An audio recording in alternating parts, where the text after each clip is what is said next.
নমস্কার বন্ধুরা, বাহারি রান্নায় বাঙালিতে সবাইকে স্বাগত জানাই। আজকে আবারও একটি নতুন রেসিপি নিয়ে চলে এসেছি। আজকের রেসিপি আলু ফুলকপির ভর্তা।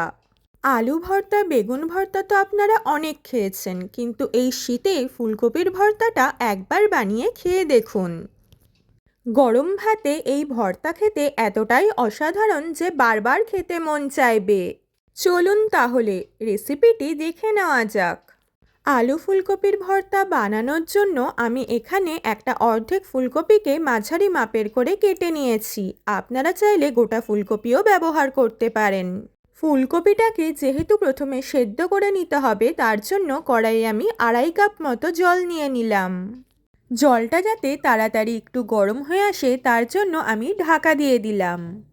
2-3 মিনিট পর ঢাকা খুলে দেখা যাচ্ছে জলটা ভালো মতো ফুটে উঠেছে। এবার ফুলকপিগুলো জলের মধ্যে দিয়ে দেব।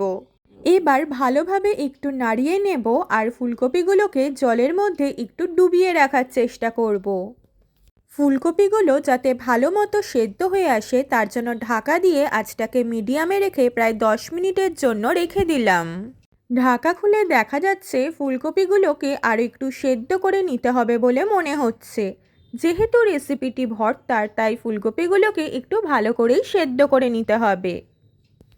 আরও একবার আঁচটাকে মিডিয়ামে রেখে 10 মিনিটের জন্য ঢাকা দিয়ে দিলাম। 10 মিনিট পর ঢাকাটা আমি তুলে নিলাম। এবার ভালো মতোই সেদ্ধ হয়ে এসেছে। একটু নাড়াচাড়া করে নিয়ে আমি ফুলকপির অতিরিক্ত জলটাকে ছেঁকে নেব। থালার ওপরে একটা বড় ছাঁকনি বসিয়ে তাতে ফুলকপিগুলো ঢেলে দিচ্ছি। ঝাঁকাতে ঝাঁকাতে দেখুন অনেকটাই জল বেরিয়ে এসেছে। ফুলকপিটাকে এবার জলটা ছেঁকে নিয়ে কিছুক্ষণের জন্য ঠান্ডা করতে দিতে হবে।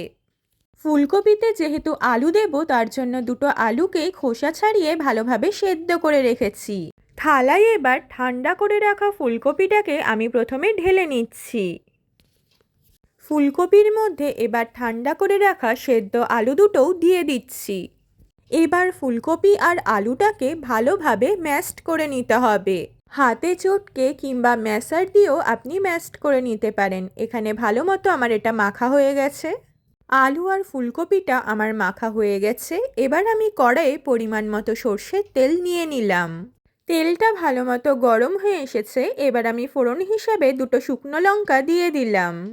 সেই সাথে আমি 1/2 চা চামচ কালো জিরে দিয়ে দিলাম। এখানে বেশি কিছু ফোড়ন আমি ব্যবহার করব না। শুকনো লঙ্কা আর কালো জিরেকে প্রথমে একটু নাড়াচাড়া করে হালকা ভেজে নিলাম। প্রথমেই আমি এবার একটা কুচানো পেঁয়াজ দিয়ে দেব। যতক্ষণ না পেঁয়াজের কাঁচা গন্ধটা চলে যায় ততক্ষণ স্বাভাবিকভাবেই পেঁয়াজটাকে নাড়াচাড়া করে হালকা ভেজে নিতে হবে। পেঁয়াজগুলো ভাজতে ভাজতেই আমি ভাজা শুকনো লঙ্কা দুটোকে আলাদা তুলে নিচ্ছি। এটা ডেকোরেশনের সময় ব্যবহার করব। পেঁয়াজটা হালকা ভাজা হয়ে এসেছে। এবার 1 চা চামচ আদা বাটা দিয়ে দিলাম। এবার পেঁয়াজের সাথে আদা বাটাকেও একটু নাড়াচাড়া করে ভেজে নিতে হবে। আদা আর পেঁয়াজটা একটু ভাজা হয়ে এলেই একটা কুচানো টমেটো দিয়ে দিচ্ছি। আর সেই সাথে দুটো কুচানো কাঁচা লঙ্কাও দিয়ে দিচ্ছি। এবার এগুলোকে ভালোভাবে নাড়াচাড়া করে একটু ভেজে নিয়ে নাড়াচাড়া করার মাঝেই আমি কিছু গুঁড়ো মশলা দিয়ে দেব। প্রথমেই আমি স্বাদ মতো লবণ দিয়ে দিচ্ছি। আপনারা অবশ্যই নিজেদের স্বাদ অনুযায়ী লবণ দেবেন।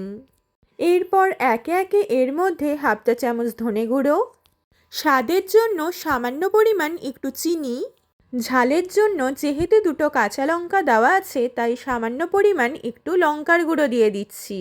আর শেষে অল্প পরিমাণ একটু হলুদ গুঁড়ো দিয়ে দিলাম। মশলাটাকে এবার কিন্তু নাড়াচাড়া করে ভালোভাবে কষিয়ে নিতে হবে। এতে টমেটোটাও যেমন মজে আসবে তেমন মশলা থেকে তেলও বেরিয়ে আসবে। জানেন তো, ফুলকপির ভর্তার এই রেসিপিটি এতটাই সুস্বাদু যে পুরো ভাতটাই এটা দিয়ে খেয়ে নেওয়া যায়। দেখুন টমেটোটাও কত সুন্দর মজে এসেছে আর তেলও ছেড়ে এসেছে। এবার ম্যাশড করে রাখা আলু আর ফুলকপিটা কড়াইয়ে দিয়ে দেব। এবার ভালোভাবে এটাকে ক্রমাগত নাড়াচাড়া করে নিয়ে মশলার সাথে এটাকে মাখিয়ে নিতে হবে। নাড়াতে নাড়াতেই এটাকে 2 থেকে 3 মিনিট মতো একটু ভেজে নেব।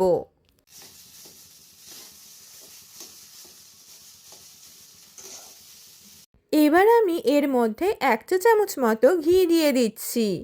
ঘিটা দেওয়ার পর সব জায়গায় যাতে ভালোভাবে মেশে তার জন্য একটু নাড়িয়ে নিতে হবে।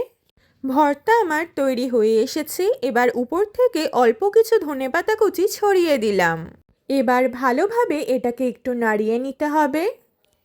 এরপর ঢাকা দিয়ে গ্যাস বন্ধ করে কিছুক্ষণ রাখলেই তৈরি হয়ে যাবে আলু ফুলকপির ভর্তা। গরম ভাতের সাথে গরম গরম পরিবেশন করুন।